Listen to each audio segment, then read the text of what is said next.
बंधुओं, भक्ति कहो, प्रेम कहो, समर्पण कहो, विनय कहो, अहिंसा कहो, सम्यक दर्शन कहो, प्रीति कहो, जो भी कहना चाहो कहो, एक ही बात है,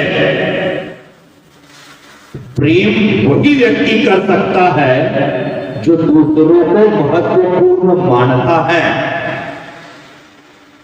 भक्ति वही कर सकता है जो अपने स्वयं को शुद्ध मानता हो, अपावन मानता हो, अशुद्ध मानता हो, हीन मानता हो, पापी मानता हो, वही व्यक्ति भगवान की भक्ति कर सकता है।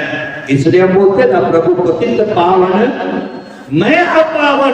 जो अपावन बनकर पावन के चरणों में आता है, एक दिन पावन परमात्मा बन जाता है। भक्ति स्वयं को बड़ा मानने से कभी नहीं होती है। भक्त जब भक्ति करता है तो स्वयं को छोटा मानकर भक्ति करता है। धन के अहंकार में कोई भक्ति करना चाहता है तो वह भक्ति मुक्ति का कारण नहीं बनेगी। बंधुओं, दुनिया में अमीर बनने की होड़ लगी है, लेकिन मैं कहता हूं दुनिया में कोई इतना अमीर नहीं होता है कि वह अपना गुजरा हुआ कल खरीद सके।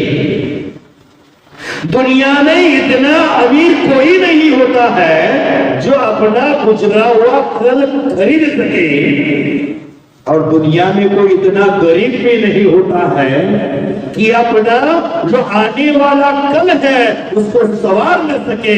इतना गरीब भी कहीं नहीं होता है। भगवान की भक्ति करने से अपना कल संवर जाता है, कल सुधर जाता है, और इस संसार की कलकल से बाहर निकलकर हम निर्मल हो जाते हैं।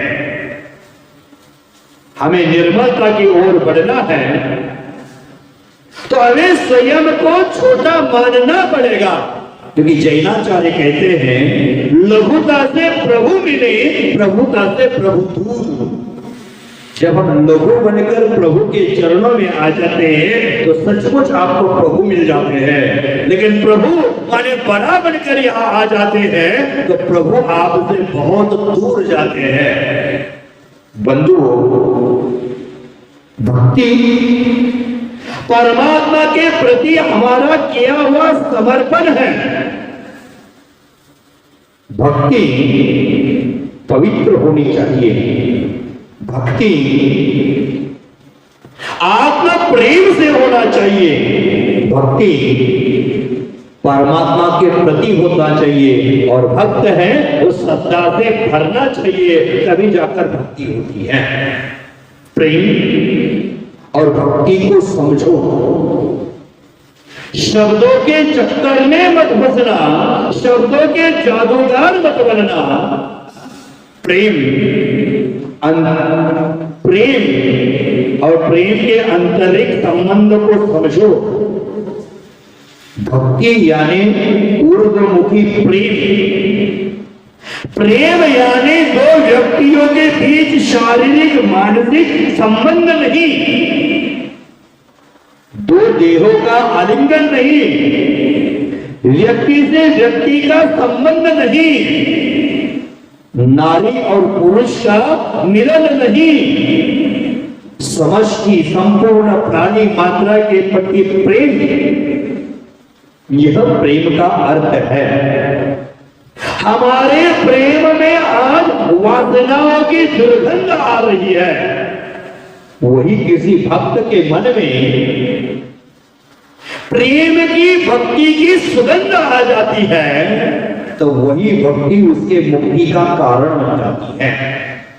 बंधुओं, अंतर यात्रा आत्म प्रेम की सीढ़ी से शुरू हो जाती है। आत्म प्रेम की कला सीखने के लिए परमात्मा भक्ति के प्रेम में हमें डुबकियां लगानी चाहिए।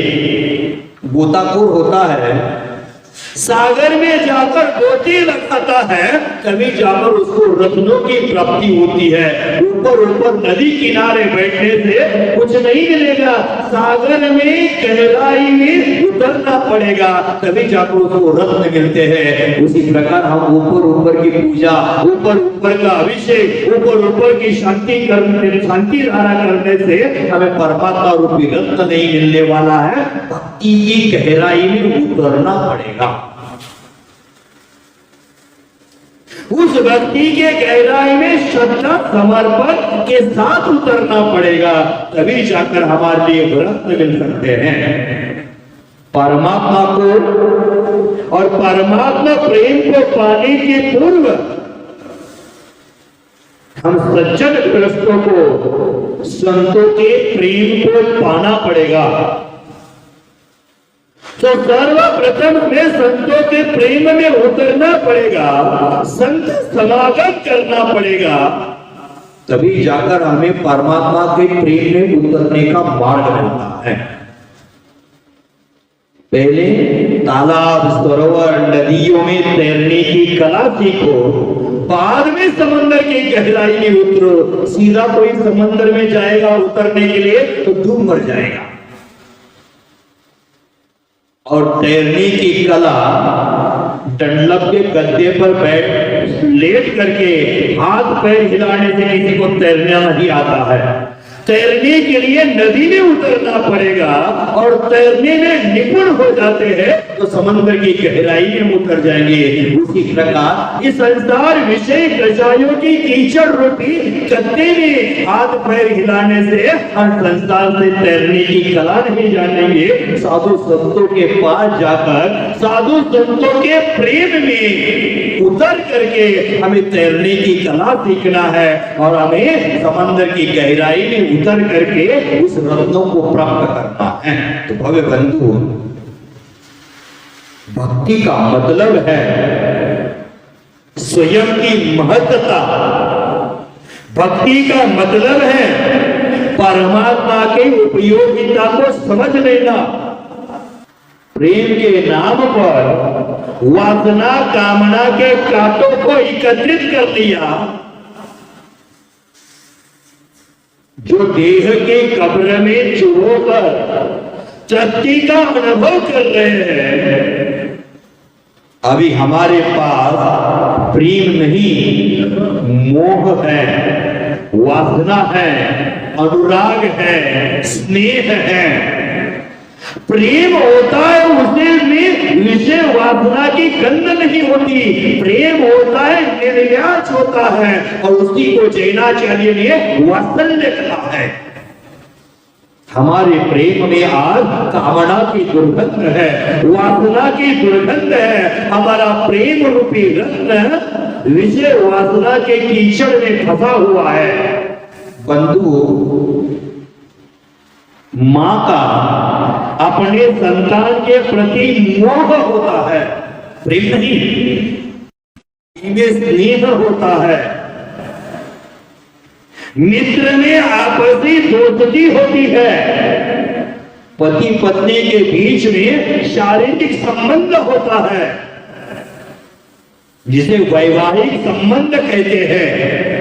यह संबंध स्वतः नहीं, हमारे परिवार के जो उत्तराधिकारी ने कराया है, हमारे परिवार के बड़े बुजुर्गों ने कराया है। प्रेम और प्रेयसी के बीच यौवन के सागर में उठती कामना और वासनाओं के लहरों के साथ संबंध है। लेकिन ध्यान रखना, प्रेम एक पवित्र घटना है, वो हमेशा अवतारण घटती है।